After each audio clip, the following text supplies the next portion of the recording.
जगतपतये श्री कृष्णाय नमः।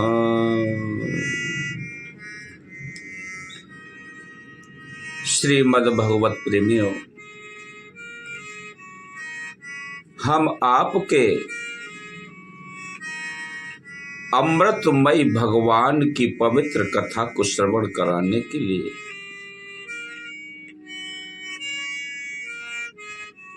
हम आपके करणों को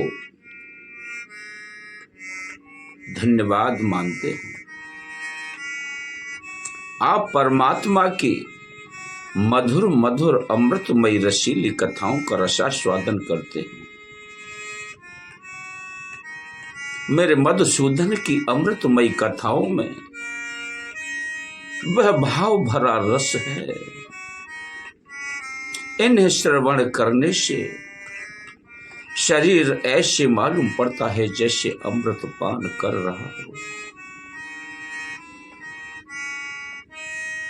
मेरे बांके बिहारी नंदलाल यशोदा नंदन रास बिहारी द्वारकाधीश भगवान की अमृतमयी कथा आप श्रवण करने के लिए जा रहे हैं।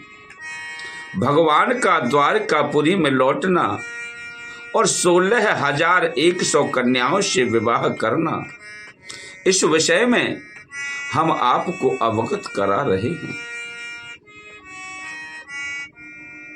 कि इंद्र ने जब इस प्रकार स्तुति की तो भगवान श्री कृष्ण चंद्र गंभीर भाव से हंसते हुए इस प्रकार बोले, आप देवगण इंद्र हैं और हम मरण धर्मा मनुष्य। हे इंद्र, हमारा यह शरीर मनुष्य का है और आप इंद्र हैं। हमने आपका जो अपराध किया है उसे आप क्षमा करें। मैंने जो यह पारिजात का जो वृक्ष है इसे लिया था, इसे आप इसके योग्य स्थान नंद भवन में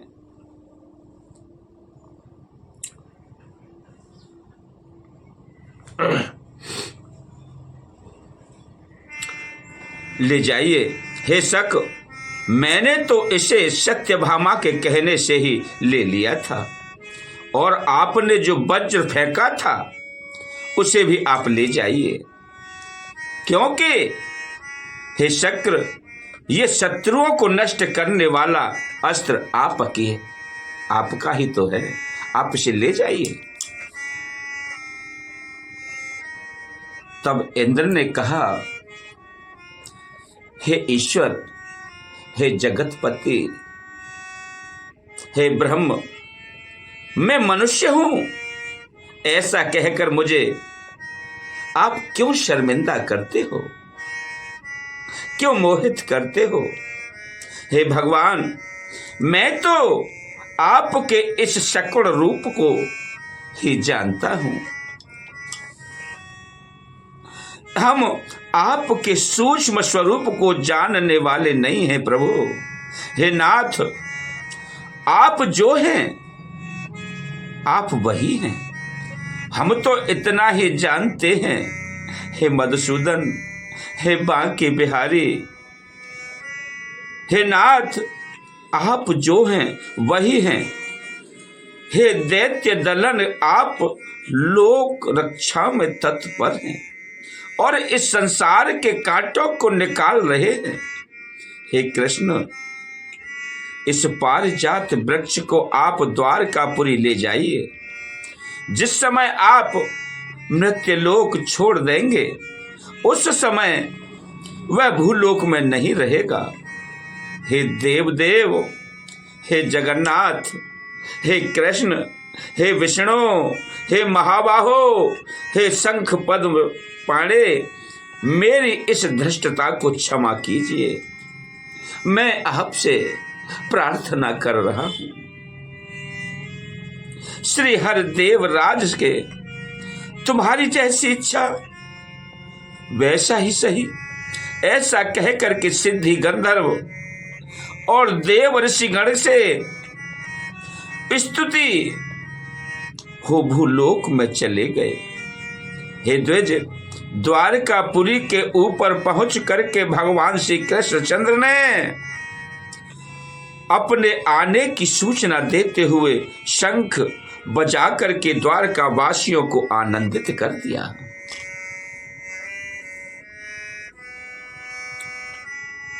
और तदनंतर सत्यभामा के सहित गरुड़ से उतर करके उस पारिजात महावृक्ष को सत्यभामा के गृहोद्यान में लगा दिया। अरे जिसके पास जाकर सब मनुष्यों को अपने पूर्व जन्म का स्मरण हो जाता है और जिसके पुण्यों से निकली हुई गंध से 3 योजन तक पृथ्वी सुगंधित रहती है। यादवों ने उस वृक्ष के पास जाकर अपना मुख देखा तो उन्हें अपना शरीर अमानुष दिखलाई दिया।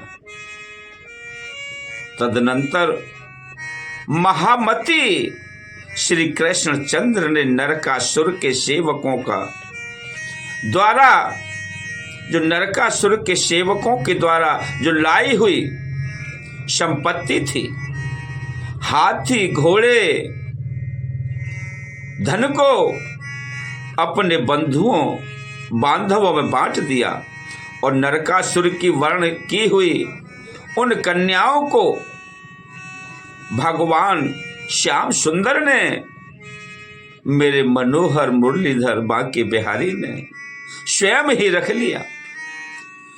शुभ समय प्राप्त है होने पर श्री जनार्दन ने उन समस्त कन्याओं के साथ जिन्हें नरकासुर बलात्कार लाया था, अरे विवाह किया। हे महामुने, एक ही समय पृथक पृथक भवनों में उन सब के साथ विधि पूर्वक धर्म पूर्वक पारणी ग्रह संस्कार किया। वे 16,100 जो स्त्रियां थीं उन सब के साथ मेरे भगवान मनमोहन ने, श्री कृष्णचंद्र ने पारणी ग्रह संस्कार करते समय इतने ही रूप बना लिए प्रिय बंधुओं जितनी वह स्त्रियां थी, उतने ही कृष्ण उन सब के साथ पारणी ग्रह संस्कार में सबके साथ एक एक कृष्ण थे। वह सभी समझ रही थी कि बस भगवान हमसे ही विवाह रचा रहे हैं, केवल मैं ही हूं, भगवान मेरे साथ हैं। इसी प्रकार सबके साथ कन्हैया ने अपने रूप को जगह जगह स्थापित कर लिया और 16,100 स्त्रियों के साथ पारणी ग्रह संस्कार किया। प्रिय बंधुओं, ये भगवान की अमृतमयी कथा जो व्यक्ति सुनता है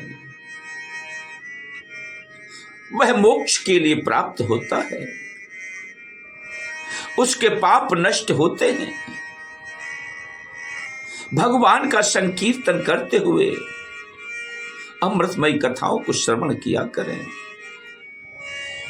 श्री कृष्ण गोविंद हरे मुरारी, हे नाथ नारायण वासुदेवाय, श्री कृष्ण गोविंद हरे मुरारी। हे नाथ नारायण वासुदेवाय, हे नाथ नारायण वासुदेवाय, हे नाथ नारायण वासुदेवाय, श्री कृष्ण गोविंद हरे मुरारी। हे नाथ नारायण वासुदेवाय, हे नाथ नारायण वासुदेवाय, हे नाथ नारायण वासुदेवाय, श्री कृष्ण गोविंद हरे मुरारी। हे नाथ नारायण वासुदेवाय। बोलिए वृंदावन बिहारी लाल की जय। एक बार प्रिय बंधुओं, एक नगर में भागवत कथा हो रही थी। तो वहां दूसरे गांव से कुछ महिलाएं कथा श्रवण करने के लिए जाया करती थी। एक दिन की बात रहे कि रास्ते में एक मैया उपला पाथ रही थी, जिन्हें कंडा बोला करते हैं। उसने पूछा, अरे बहना, आप कहां जाती हो और कहां जा रही हो? अरे रहने देकर, तो यह गोबर कूड़े ते फुर्सत नहीं होती। ए जी क्या करें, घर को काम धंधो बाल बच्चे न में ये सब काम करना पड़े है। अब बताओ, यह का पुरुष पाथेंगे? अरे हम मैया लोगों का तो काम ही है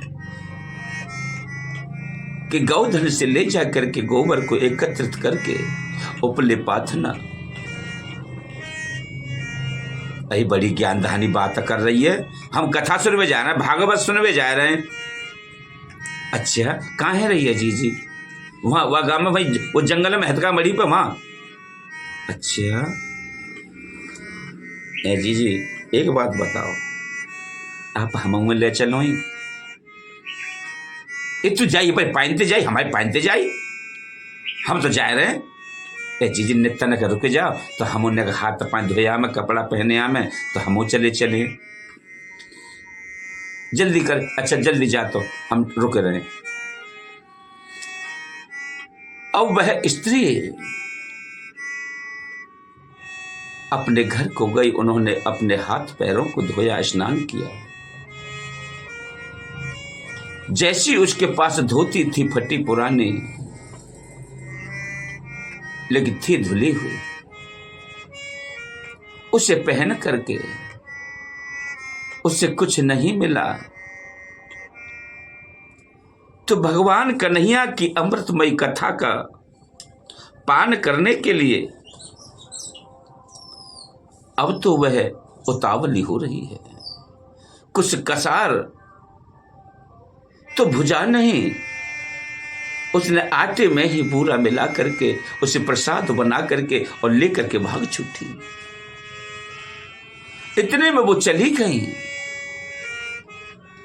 उसकी प्रतीक्षा भी नहीं की। कथा में पहुंच गई। उन्होंने कथा संपूर्णता की ओर बढ़ रही थी। तो जाते जाते वह तो आगे बैठे हैं जाकर के, लेकिन वो बेचारी पीछे से जैसे गई सो उसे कुछ ही तक तो उसे पल्ले पड़े। गुरुजी कह रहे थे,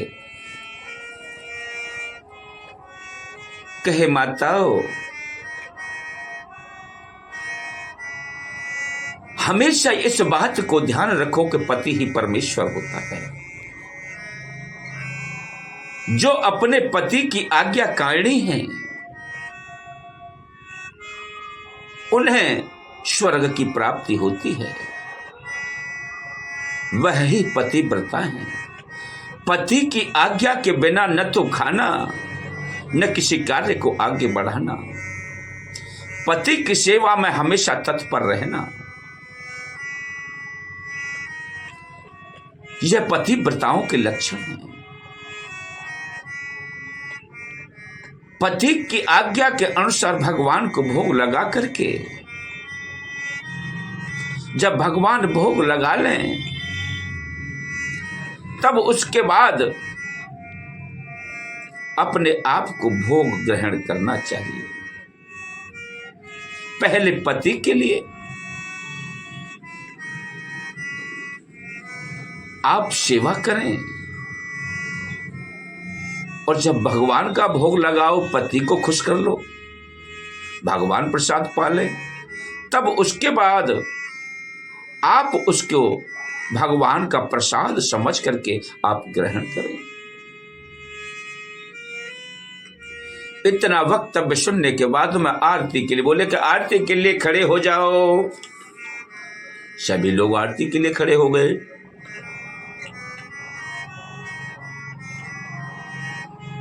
अब तो आरती में सभी भगवत प्रेमी खड़े होकर के तालियां बजाने लगे। अरे आरती कुंज बिहारी की, के गिरधर कृष्ण मुरारी की, आरती कुंज बिहारी की, के श्री गिरधर कृष्ण मुरारी की। आरती शुरू हो गई। आरती संपूर्ण हुई तो वो बेचारी इतना सुन करके पीछे की पीछे लौट करके चली आई। घर आकर के पहले उसने वही नियम अपना लिया कि पति हल चला करके आते हैं तो उन्हें पहले पानी देना। आइए स्वामी जल लीजिए। अब उन्हें आते ही उन्हें नहलाना, उनके जो पहने हुए वस्त्र हैं उन्हें उतरवा लेना कि लाइए स्वामी आप इन्हें उतार दीजिए, मैं धो करके सुखा दूंगी, आप दूसरे वस्त्र पहन लीजिए। उन्हें चारपाई डाल देना, बिस्तर लगा देना, उस पर संभाल करके बिठाना। फिर अपने रसोई को साफ शुद्ध कर करे उसमें भोजन बनाना, भोजन बना करके पति को भोजन परोस देना। उसने नियम बना लिया जब पति भोजन कर लें, जब स्वयं करना हो तो पति की आज्ञा के अनुसार पहले जाकर के भगवान का भोग लगाती। और भगवान का भोग लगाने के बाद जब स्वयं पाए तो उधर प्रिय बंधुओं उसका नियम बन गया। पतिदेव खेत पर हल चलाते हैं, माता वहां भोजन लेकर के जाती है और जाकर के अपने पतिदेव को भोजन करा के लौट आती है। लेकिन पतिदेव इस बात को नहीं कहते कि आप भोजन कर लो। उन्होंने 21 दिन भोजन नहीं किया।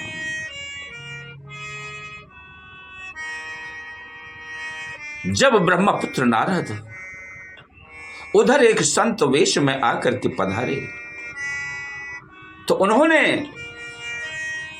उस कृषक से कहा, अरे भैया आपकी पत्नी बड़ी कमजोर सी है रही है, दुबली पतली सी है रही है, क्या चक्कर है, इन्हें भोजन नहीं मिलता क्या? स्वामी जी अब पता ना जान कौन सी बीमारी लग गई है इन्हें, पहले तो बड़ी तंदुरुस्त रहती, बड़ी हंसती खिलती रहती, अब कमजोर दिन पर दिन कमजोर हो चली जा रही हैं। पता नहीं घर में भोजन की कोई कमी नहीं, अन्न की कोई कमी नहीं, दूध दही की कोई कमी नहीं, रहन सहन की कोई कमी नहीं। अब पता नहीं कौन सा रोग लग गया है। अरे भैया, जब आप भोजन कर लिया करो तो थोड़ा अपनी पत्नी से यह भी कह दिया करो कि भाई हमने तो भोजन पा लिया, अब भी आप भी पाओ। अच्छा, इतना कह करके नारद जी वहां से चले गए। जब नारद जी चले गए तो उन्होंने भोजन पाने के बाद में कहा कि भाई हमने तो भोजन पा लिया है, पेट भर गया, ओम की डकार ली। बोले अरे भाई अब आप भी जाकर के भोजन कर लेना।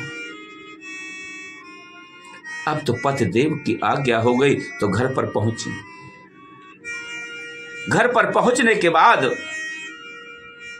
उन्होंने अपनी रसोई को अच्छी तरह से बहारा, फिर उसकी धुलाई की, उसमें गंगा जल के छींटे लगाए, धूप बत्ती जलाई, इत्र छिड़क करके उसके अंदर सुगंधित कर दिया और भगवान के भोग के लिए उन्होंने भोजन बनाना प्रारंभ कर दिया। जब भोजन बना करके थाली सजा करके जहां मेरे लड्डू गोपाल की मूर्ति रखी उसके पास ले जा करके थाली को रख दिया। भगवान आप भोजन पाओ, प्रभु आ जाओ भोजन पालो। देखो स्वामी ने तो कर लिया है भोजन और उन्होंने आज्ञा भी कर दी है कि आप भोजन पा लो, जाओ भोजन पा लेना। लेकिन प्रभु आप जब तक, गुरु जी कह रहे थे कि जब तक भगवान का भोग न लग जाए तब तक आप भोजन ग्रहण मत करना। तो प्रभु पतिदेव ने तो भोजन पा लिया, लेकिन आपको भोजन करना पड़ेगा। जब तक आप नहीं भोजन करोगे प्रभु तो मैं तब तक भोजन नहीं करूंगी। अब भगवान हो तो भोजन पाएं। भगवान तो भाव के अंदर बैठे हैं, प्रतीक्षा करती रही, रोज भोग लगाएं लेकिन प्रभु भोग न पाएं। और लेकिन वो 21 दिन फिर हो गए।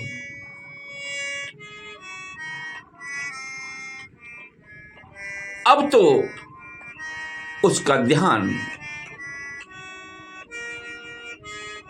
मेरे परम ब्रह्म से लग गया। उसने सच्ची लौ से लगन लगाकर कहा कि प्रभु अगर आप नहीं पाओगे तब तक मैं भोजन नहीं करूंगी, अपने प्राणों को त्याग दूंगी, लेकिन मैं गुरुजी की वाणी का अवहेलना नहीं करूंगी। जो गुरुजी ने बता दिया उस बात पर मैं अटल हूं प्रभु। पहले आपको भोजन करना पड़ेगा, उसके बाद मैं आपके शीत प्रसाद को पाऊंगी। विष्णु भगवान का सिंहासन हिलने लगा। नारद जी को भगाया। नारद जी देख कर क्या हो, भूलोक पर क्या हो रहा है, मेरा सिंहासन कैसे डगमगा रहा है। अब तो नारद जी आए और उन्होंने देखा कि वो थाली लेकर के बैठी है, निवेदन कर रही है, कह रही है कि आप नहीं पाओगे तो मैं नहीं पाऊंगी भोजन, आपको पाना पड़ेगा प्रभु। ये सीन देख करके मेरे मनमोहन से जाकर के नारद जी ने कहा कि प्रभु अब तो आपको ही जाना पड़ेगा, आपकी ही सामर्थ्य है जो उसे भोजन करा दो। बहुत जिद्दी है अब वो भोजन नहीं करने की। जब तक आप वहां जाकर के उसका भोजन नहीं करोगे तब तक वह भूखी मर जाएगी। लेकिन आपकी साधना में व्यस्त है, वो नहीं मानेगी। जब तक आप भोजन कर लोगे तब वह भोजन पाएगी। अब तो कन्हैया को बैकुंठ से उस भक्तिनी के घर पर आना पड़ा। अब थाली रखी है और ध्यान लगा करके कह रही है कि प्रभु भोग लगाओ। कन्हैया ने कहा, सोचा कि ये तो मेरे मूर्ति की तरफ इसका ध्यान है। आंखें बंद हैं, अब थाली रखी है, मैं क्यों ना चुपके से इसकी एक रोटी को निकाल लूं और पीछे अपने खा करके चला जाऊंगा। मेरा भोग लग जाएगा और इसकी बात रह जाएगी। जैसे ही कन्हैया ने अपनी बाजू को उस भक्त ने स्त्री के पीछे से ऐसे ही बगल से हाथ निकाल करके थाली में हाथ डाला,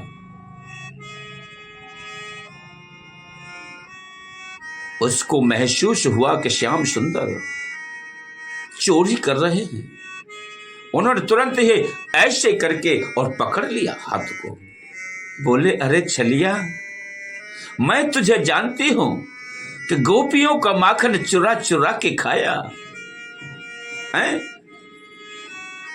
चोरी से तूने ब्रजबालाओं के साथ नृत्य किया, सबको छला, तू बड़ा छलिया है। लेकिन आज तेरा पाला मुझसे पड़ा है, मैं देखूंगी तुझे कैसे चला जाए। आजा मेरे सामने, आजा। खींच के कन्हैया को सामने कर लिया। अब यह भोजन खाओ बैठ के यहां। कन्हैया ने कहा कि ठीक है, मैं आपके भोजन को पाता हूं। कन्हैया सामने आसन पर बैठा लिए और अपने भोजन को ग्रहण कर रहे हैं। कहा, मुझे वचन दो श्याम सुंदर कि आप रोज मेरे यहां भोजन पाने के लिए समय से उपस्थित होंगे, तो मैं आपको मानूंगी, अन्यथा मैं नहीं। कन्हैया ने उन्हें वचन दिया, भोजन करके चले गए। अब क्या होता है प्रिय बंधु, नित्य का नियम बन गया कि पति की सेवा करे, आज्ञा मिले और भगवान का भोग लगाए, तब प्रसादी स्वयं पाए। एक दिन क्या हुआ, जो उनके नगर की वह स्त्रियां थीं, वह आकर के फिर उससे बोले, अरे बहना, अब तू कथा सुनवे ना चल रही? ए बहना, अब तो मैं चली जाओ, मैं क्या करूंगी। अब कन्हैया मेरे घर ही आ जाता है अपने, मैं तो उनको वहीं भोजन भोग करवा देती हूँ, भोग लगावते हूँ। मैं जहाँ कन्हैया रोज भोजन करवे आवता है, अब मैं वहां करवे का जाऊं। अरे जा फुअर फद्दो है, जा फुअर आके यहाँ देखो तो सही, ऐसी भसूड़ी के यहाँ भोजन करवे आएंगे कन्हैया। बड़ी ज्यादा पतिव्रता बन रही है, कितनी भगता आनी है मारी। ए बहना, ऐसे बोल रही है। अरे हमें देखिए तो जैसी 360 घूमते हैं, हमें इतने दिन है कि कथा सुनता सुनता कितनी बढ़िया ढोलक बजते हैं वहाँ, कितना बढ़िया शास्त्री जी गीत गाते हैं। अब वहाँ खूब मटक मटक के, हम खूब मटक मटक के नाचते हैं। वहाँ बड़ा अच्छा अच्छा नाच होता है। शास्त्री जी ऐसी भाई मटका मटका के गीत गावत है। हाँ बहना, वह तो मैं देखो, मुझे तो गुरुजी ने बता दिया, मैं तो अपने यही कन्हैया को भोग लगा लेती हूँ और उनका दर्शन यही हो जाता है। क्यों बेवकूफ बना रही है, क्यों पागल बना रही है? जी जी, तुम्हारी सौंद, तुम्हारी कसम, कन्हैया मेरे यहाँ आते हैं, गुरुजी ने बता दिया, मैं तो उसी नियम का पालन करती हूँ और नित्य नियम से दिनचर्या बढ़िया चल रही है। तेरे यहाँ आते हैं कन्हैया? हाँ, तो हमें दिखा सकता है? ये जीजी को तो रोज आवत है, तुम्हारी इच्छा है तुम देख लियो। तो कब दिखा भाई? अच्छा, तो जब शाम का समय हो ना,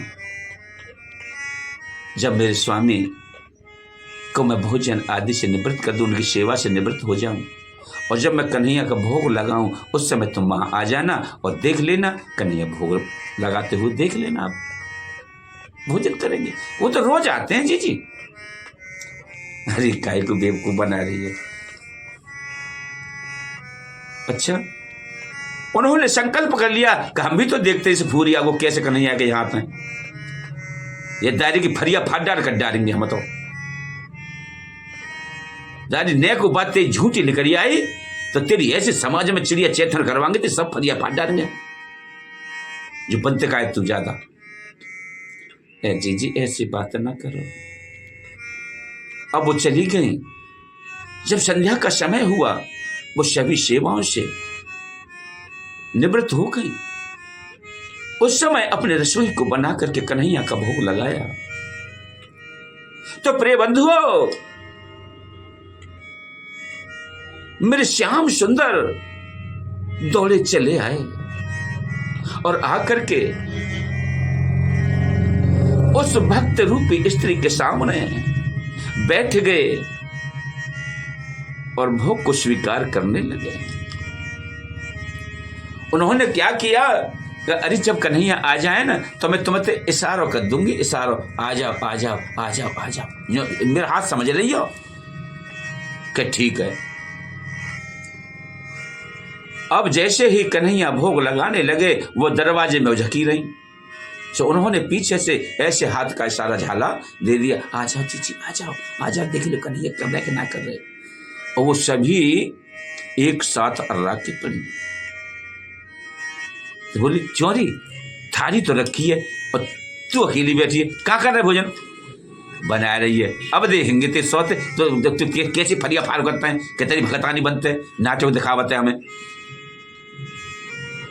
अब तो बेचारी वो भक्त नहीं मायूस होकर के कन्हैया के सामने कर जोड़ करके निवेदन करने लगी, हे प्रभु आज मेरी इज्जत आपके हाथ में है। अगर आपने इनको दर्शन नहीं दिया तो प्रभु आपकी तो हंसी होगी, मेरी इज्जत बर्बाद हो जाएगी। आप पर कोई, आपके भक्तों पर कोई विश्वास नहीं करेगा। हे प्रभु आप इन्हें दर्शन दे दीजिए, मैं आपसे निवेदन करती हूं। भक्तों की द्रवितता को देख करके भगवान पिघल जाते हैं। प्रिय बंधुओं, उस बेचारी ने भगवान को विनम्र निवेदन करते करते अश्रुओं की धारा से अपने आंचल को भिगो लिया। भगवान पिघल गए और प्रकट होकर के उन्हें दर्शन दिखाने लगे। एक साथ जैसे ही कन्हैया के मुखार बिंदु पर उन स्त्रियों की नजर पड़ी, वो चमक के मारे एक साथ पछाड़ खा करके गिर गई। काफी समय में होश आया। होश आते ही उस पुजारी स्त्री के चरणों में गिर पड़ी और भगवान अंतर्ध्यान हो गए। तो उन्होंने चरण पकड़ लिए, करी बहना हम तो दुनिया में फिजूल ही घूमते रहे, भागवत सुनने जाते रहे, रास्ते में किसी की गाजर पड़ जाए उन्हें उखाड़ लाएं, किसी की बालें हैं उन्हें तोड़ लाएं, किसी की शकरकंदी है उन्हें उखाड़ लाएं, किसी के लाया है उसकी मूली है उन्हें उखाड़ करके अपने घर का बंदोबस्त कर लाएं। हमने तो यह किया, लेकिन आज से सच्ची गुरु तो तुम हो जो कि हमारे लिए भगवान का दर्शन करा दिया। बोलिए कृष्ण भगवान की जय, बोलिए भक्त वत्सल श्री कृष्ण चंद्र भगवान की जय। प्रिय बंधु, हमने आपको इस कथा को श्रवण कराया। आप हमारे चैनल को सब्सक्राइब करें, वीडियो को लाइक करें, सभी मित्र जनों को इसे शेयर करें, सनातन धर्म का प्रचार प्रसार करते रहें। सनातन की ध्वजा हमेशा बुलंद रहनी चाहिए, बुलंद। सनातन धर्म हमारा अजर अमर है। हम सनातन के लिए ही जी रहे हैं, सनातनी हमारा शरीर है। बोलिए सनातन धर्म की जय।